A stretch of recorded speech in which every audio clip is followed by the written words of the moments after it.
हमारे DElEd entrance exam 2024 के लिए कुछ सिलेक्टेड क्वेश्चन का एक वीडियो लेके आए हुए हैं, जिसमें कि कुछ हिंदी का क्वेश्चन हमसे कवर करने वाले हैं। उसके बाद history, geography, polity, economy, physics, chemistry, bio का क्वेश्चन आने वाला है। पूरा मिक्स क्वेश्चन है, इसे आपसे कंप्लीट जरूर कवर कर लीजिएगा। तो चलिए शुरू करते हैं। ये आज के सेट का फर्स्ट क्वेश्चन करते हैं। क्वेश्चन है हिंदी का, विभाव के कितने भेद होते हैं? अगर इन सेट में किसी भी क्वेश्चन का आंसर पता हो तो अपना आंसर आपसे नीचे कमेंट बॉक्स में बताते चलेंगे और लास्ट में अपना स्कोर भी बताएंगे कुल कितने क्वेश्चन आपसे सही कर पा रहे हैं। तो ए राइट आंसर हो जाएंगे। दो भेद होते हैं विभाव के, ध्यान रखिएगा। एक भेद होता है जिसे हम सभी आलंबन कहते हैं, आलंबन विभाव कहते हैं, और दूसरा जो होता है वो उद्दीपन विभाव होता है। ध्यान रखिएगा आप सभी, उद्दीपन विभाव होता है। अगला क्वेश्चन देखिए, अनु उपसर्ग का अर्थ है। अगला क्वेश्चन देखिए, तत्सम शब्द का चयन कीजिए। इनमें से कौन सा तत्सम शब्द है फ्रेंड? तो राइट आंसर ऑप्शन में से जाएंगे गैरिक जॉयफ्रेंड, ये क्या है? तत्सम शब्द है। अगला क्वेश्चन है क्वेश्चन 4, दीप का पर्यायवाची नहीं है। तो राइट आंसर ऑप्शन में से जाएंगे दीपा, जो कि दीप का पर्यायवाची नहीं है, जबकि दीपक, प्रदीप और ज्योति स्तंभ ये सभी क्या है? दीप का पर्यायवाची है। अगला क्वेश्चन देखिए क्वेश्चन 5। क्वेश्चन 5 है कि प्रति उपकार का सही संधि विच्छेद है। तो इसका सही संधि विच्छेद हो जाएगा ऑप्शन में सी, प्रति धन उपकार होगा। फिर ध्यान रखिएगा आप सभी, इसमें छोटी ई का प्रयोग किया गया है, गौर कीजिएगा आप सभी। अगला क्वेश्चन देखिए क्वेश्चन 6, निम्नलिखित विकल्पों में से शुद्ध वाक्य का चयन कीजिए। देखिए आज की इस प्रैक्टिस सेट में जो हम सभी कवर करेंगे, हिंदी का जो पोर्शन है आप सभी का, ध्यान रखिएगा, हिंदी प्लस आपका जीके का जो पोर्शन है और प्लस जो साइंस का यानी कि जीएस का पोर्शन है, ये तीन पोर्शन को हम सभी कवर करने वाले हैं आज की इस प्रैक्टिस सेट में। क्वेश्चन है विकल्पों में से शुद्ध वाक्य का चयन कीजिए। तो देखिए इसका राइट आंसर हो जाएंगे, यानी कि शुद्ध वाक्य जो होगा ऑप्शन नंबर डी होगा, डाकुओं के द्वारा चौकी लूटी गई। ध्यान रखिएगा आप सभी, ये क्या हो जाएगा? बिल्कुल आपका सही है, बाकी बात ये सभी गलत है आपका। डाकुओं के द्वारा चौकी लूटी गई है। अगला क्वेश्चन देखिए क्वेश्चन 7। क्वेश्चन 7 है कि शीत का विलोम होगा। तो शीत का विलोम क्या होता है? उष्ण होता है। तो ऑप्शन नंबर डी इसका राइट आंसर रहेंगे। अगला क्वेश्चन करते हैं फिर क्वेश्चन नंबर 8। क्वेश्चन नंबर 8 है कि जिस संज्ञा में किसी भाव, दशा, धर्म या गुण का बोध होता है उसे डैश कहते हैं। तो इसे हम सभी भाववाचक संज्ञा कहते हैं। ध्यान रखिएगा आप सभी, ए राइट आंसर रहेंगे। जिस संज्ञा में किसी भाव, दशा, धर्म या गुण का बोध होता है उसे हम सभी भाववाचक संज्ञा कहते हैं। अगला क्वेश्चन कर लेते हैं फ्रेंड। अगला क्वेश्चन है अवयव की दृष्टि से तत्पुरुष समास के डैश भेद है। तो देखिए अवयव की दृष्टि से तत्पुरुष समास के जो भेद होते हैं वो दो भेद होते हैं। ध्यान रखिएगा आप सभी, एक होता है आपका व्याधिकरण तत्पुरुष समास और दूसरा जो होता है आपका समानाधिकरण तत्पुरुष समास। ध्यान रखिएगा आप सभी, तो दो तत्पुरुष समास होता है। अगला क्वेश्चन देख लीजिए, मूर्ख होना निम्नलिखित में से किस मुहावरे का अर्थ है? तो मूर्ख होना मुहावरे का क्या अर्थ होता है? अकल का दुश्मन होना, यानी ऑप्शन में भी इसका राइट आंसर रहेंगे। चलिए अब देखिए आप सभी सामाजिक अध्ययन का क्वेश्चन को कवर करते हैं, यानी कि जीके का पोर्शन को देख लेते हैं, जिसमें कि हिस्ट्री आपका हो जाएंगे, ज्योग्राफी हो जाएंगे, पॉलिटी हो जाएंगे, इकोनॉमी हो जाएंगे, प्लस में स्टैटिक का पोर्शन होगा। क्वेश्चन है कौन सा सबसे प्राचीन वेद है? तो आप सभी को पता होंगे ऋग्वेद। ऋग्वेद जो कि फ्रेंड सबसे प्राचीन वेद है। वेदों की संख्या कुल कितना है? 4 है, ऋग्वेद, यजुर्वेद, सामवेद, अथर्ववेद, और सबसे अंतिम वेद अथर्ववेद है। ध्यान रखिएगा आप सभी, सबसे प्राचीन सबसे पहला वेद ऋग्वेद होगा। अगला है हिंदू पौराणिक कथा के अनुसार समुद्र मंथन हेतु किस सर्प ने रस्सी के रूप में स्वयं को प्रस्तुत किया? तो right answer option number B हो जाएंगे, वासुकी ने किया था। ध्यान रखिएगा आप सभी, बी करेक्ट आंसर है वासुकी ने। अगला क्वेश्चन कर लेते हैं फ्रेंड। अगला क्वेश्चन है क्वेश्चन नंबर 23, श्रीमद् भागवत गीता को मौलिक रूप में किस भाषा में लिखी गई थी?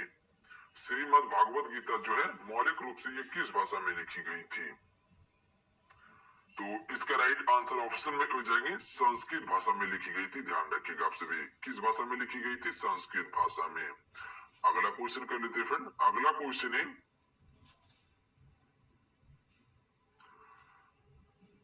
योग के आविष्कारक थे। तो योग के आविष्कारक जो थे फ्रेंड वो थे पतंजलि। ध्यान रखिएगा आप सभी, सी राइट आंसर है आपका। अगला क्वेश्चन देख लीजिए, मीनाक्षी मंदिर कहाँ अवस्थित है? तो राइट आंसर ऑप्शन में समझेंगे मदुरई में मीनाक्षी मंदिर स्थित है और ये तमिलनाडु राज्य में पड़ता है। ध्यान रखिएगा आप सभी। और ये द्रविड़ शैली से निर्मित मंदिर है मीनाक्षी का, द्रविड़ शैली से निर्मित है, मदुरई में है। अगला क्वेश्चन देख लीजिए, अगला क्वेश्चन है आर्यभट्ट थे। तो सभी को पता होंगे आर्यभट्ट जो थे भारतीय गणितज्ञ एवं खगोल शास्त्री थे आर्यभट्ट। तो इसका बी राइट आंसर रहेगा। अगला क्वेश्चन कवर करते हैं। अगला क्वेश्चन, गीत गोविंद के रचयिता कौन थे? तो देखिए गीत गोविंद के रचयिता जो थे जयदेव थे। तो ऑप्शन नंबर इसका सी क्या हो जाएगा? राइट आंसर हो जाएगा जयदेव। अगला क्वेश्चन कर लेते फ्रेंड। अगला क्वेश्चन है क्वेश्चन नंबर 28। भारतवर्ष में ब्रिटिश साम्राज्य का संस्थापक कौन था? तो भारतवर्ष में ब्रिटिश साम्राज्य का संस्थापक जो था रॉबर्ट क्लाइव था, लॉर्ड रॉबर्ट क्लाइव। इसी के देख लीजिए, स्वप्ना कृषि कहाँ की जाती है? तो देखिए स्वप्ना कृषि जो की जाती है पहाड़ों की ढलान पर की जाती है। याद रखिएगा आप सभी, स्वप्ना कृषि कहाँ की जाती है? पहाड़ों की ढलान पर की जाती है। सीढ़ीदार खेत बनाया जाता है। हालांकि देखे होंगे आप सभी, वीडियो भी देखे होंगे। तो ये पहाड़ों की ढलान पर बनाई जाती है और सीढ़ीदार खेत रहता है इसमें। ध्यान रखिएगा आप सभी। और ये ज्यादातर आपको हिमाचल प्रदेश हो गया, उत्तराखंड हो गया, उस क्षेत्र में आपको देखने के लिए मिलेगा क्योंकि वो सब पहाड़ी क्षेत्र है। अगला क्वेश्चन देखिए, भारत में भूमि पर सबसे अधिक व्यापक रूप से कौन सी मिट्टी फैली हुई है? तो राइट आंसर ऑप्शन में से जाएंगे जलोढ़ मिट्टी। ये भारत के कुल क्षेत्रफल में लगभग जो कि 43.4% कितना कह सकते हैं 43.4% फैली हुई है। याद रखिएगा आप सभी।